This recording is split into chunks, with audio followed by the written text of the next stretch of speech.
La mezcla étnica en la que se basa la riqueza cultural de Latinoamérica también es la raíz de numerosos prejuicios raciales.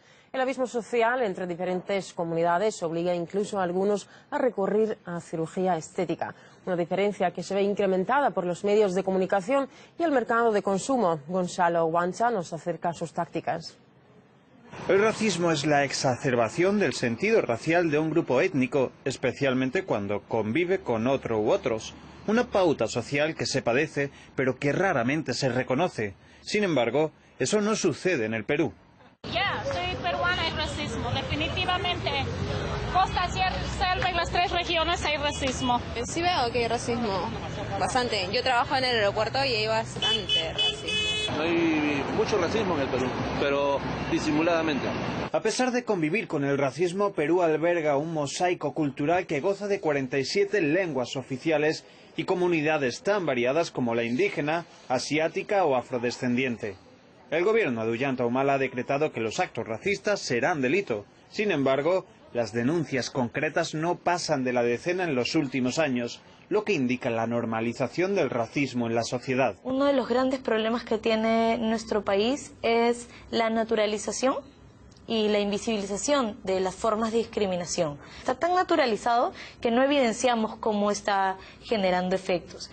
Para que la ordenación social basada en la diferenciación de blancos, negros o andinos funcione, hace falta un generador de estereotipos. De hecho, el 69% de los peruanos creen que los medios de comunicación y la publicidad promueven la discriminación, según un estudio del Ministerio de Justicia. A primera vista, por ejemplo, en las revistas de sociedad, la población blanca es mayoría, aunque a pie de calle sean un porcentaje menor. A pesar de que la mayoría de la población es indígena y mestiza, la minoría, que es la minoría de ascendencia blanca, sigue siendo la que controla los medios de comunicación, la que controla las principales empresas, la que tiene una serie de intervenciones que permiten que su poder se asiente. Este grupo de activistas ha decidido rebelarse contra lo normal, contra los discursos que inculcan el racismo. Si esta dinámica fue en principio una manera de degradar al pueblo por los dirigentes colonos, Wilfredo opina que hoy pervive con la intención de crear tendencias consumistas. Existe en el Perú la publicidad aspiracional. En el fondo, la mayoría de peruanos aspira a ser blanca, aunque no lo sea.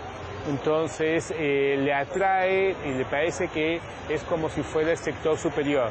Entonces por eso es que es un racismo que tiene inclusive una funcionalidad económica. La existencia de esta dinámica social está por lo tanto asentada cultural y económicamente. Sus consecuencias son las de un país que frena su desarrollo negando su propia diversidad. No es solamente una cuestión de que yo te insulto y ya, ¿no es cierto? Estamos hablando de que un niño no accede a vacantes en un colegio por su origen étnico. Estamos hablando de que una persona no accede a un trabajo o que una persona no es atendida en un centro de salud. Entonces tiene un impacto directo en el ejercicio de otros derechos.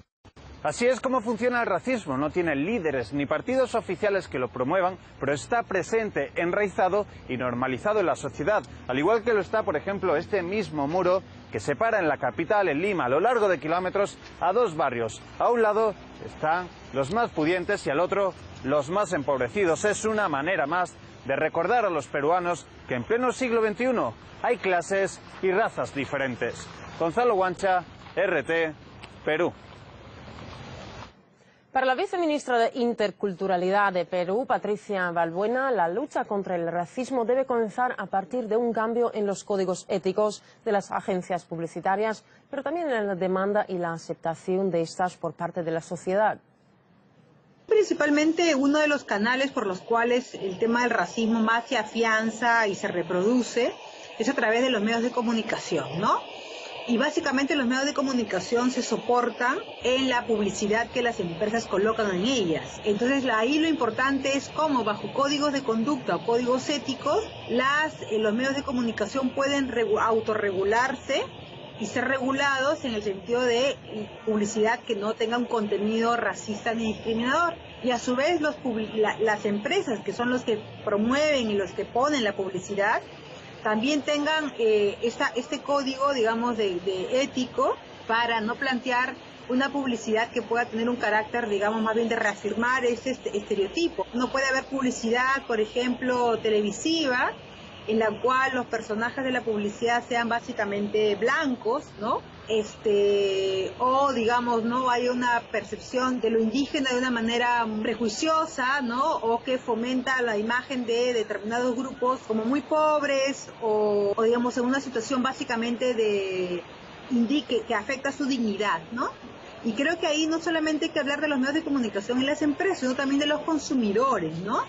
Una lógica que tiene que ver con que los consumidores, o sea, es decir, todos nosotros, podamos también sentir una postura de rechazo frente a aquellos productos que reproducen contenidos racistas, ¿no?